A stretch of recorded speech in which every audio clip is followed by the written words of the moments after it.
Assalamualaikum dan salam sejahtera. Hari ini saya akan beri taklimat tentang ekonomi, kod subjek 944. Saya akan mulakan dengan memperkenalkan tenaga pengajar guru-guru ekonomi yang mengajar Sekolah Menengah Tinggi Kajang.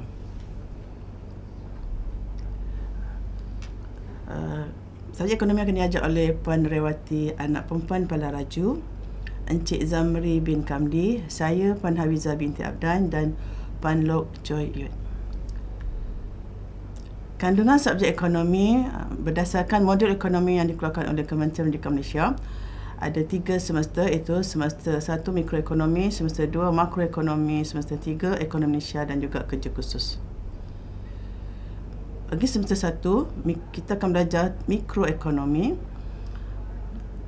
Ada 5 bab yang akan diajar. Kita fokus kepada pasaran barang dan harga, dan kod untuk mikroekonomi ialah 944-1. Nanti kita akan terangkan selepas kita belajar, ya.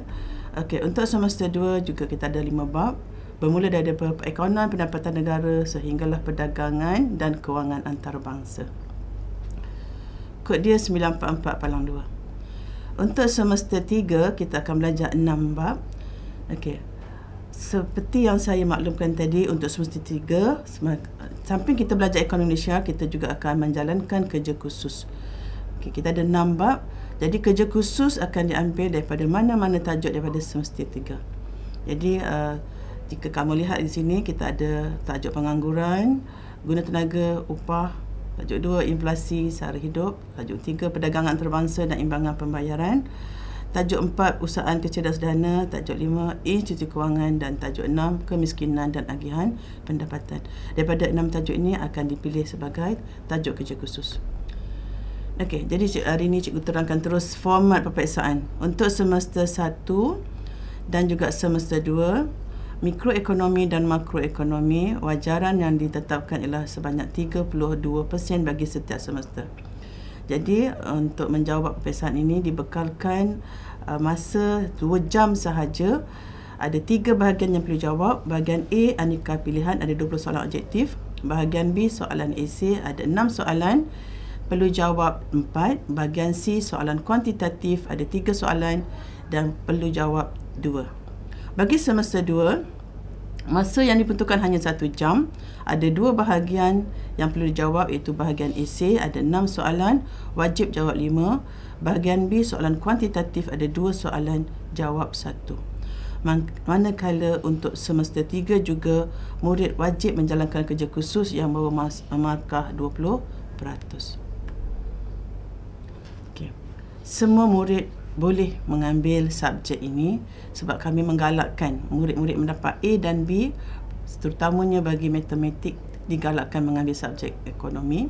Yang kedua, kita galakkan murid yang suka menghafal, sebab untuk subjek ekonomi dia perlu memahami fakta dan juga ada soalan yang berkaitan perkiraan dan juga rajah. Bagi murid-murid yang aliran sains juga digalakkan untuk mengambil subjek ekonomi. Walau bagaimanapun, kami meletakkan juga syarat-syarat. Antaranya ialah kami galakkan murid yang mendapat C untuk matematik moden dan matematik tambahan. Dan bonus kepada murid yang mengambil ekonomi dalam SPM 2021, sekurang-kurangnya C campur. Rasional syarat ini ditetapkan adalah soalan ekonomi banyak melibatkan soalan pengiraan. Kelebihan subjek ekonomi. Antara kelebihan dia, subjek ini kurang membosankan sebab kita mengajar meliputi fakta, ada penerangan rajah, ada jadual dan juga pengiraan. Di samping itu, kita mengajar berkaitan ekonomi Malaysia. Subjek ini juga banyak mengajar kamu tentang aktiviti kehidupan, dan yang paling penting, subjek ekonomi banyak ditawarkan di IPTA dan IPTS.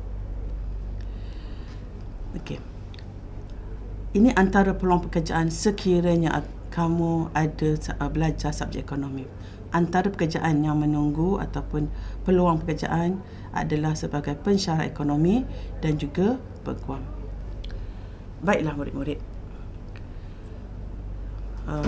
Sebagai pengakhiran, ya, sebagai cikgu menggalakkan murid mengambil subjek ini sebab Seperti yang cikgu maklumkan tadi, subjek ini amat penting bagi kita mempelajari kehidupan dan dia ditawarkan di IPTA dan IPTS. Jadi walaupun cikgu telah meletakkan syarat-syarat, tapi cikgu menggalakkan sekiranya kamu berminat untuk mendalami subjek ekonomi, dipersilakan untuk mengambil subjek ekonomi. So, tahniah kepada yang memilih. Begitu juga sebelum terlupa, tahniah kerana anda memilih tingkatan 6 di Sekolah Menengah Tinggi Kajang. Sekian, terima kasih.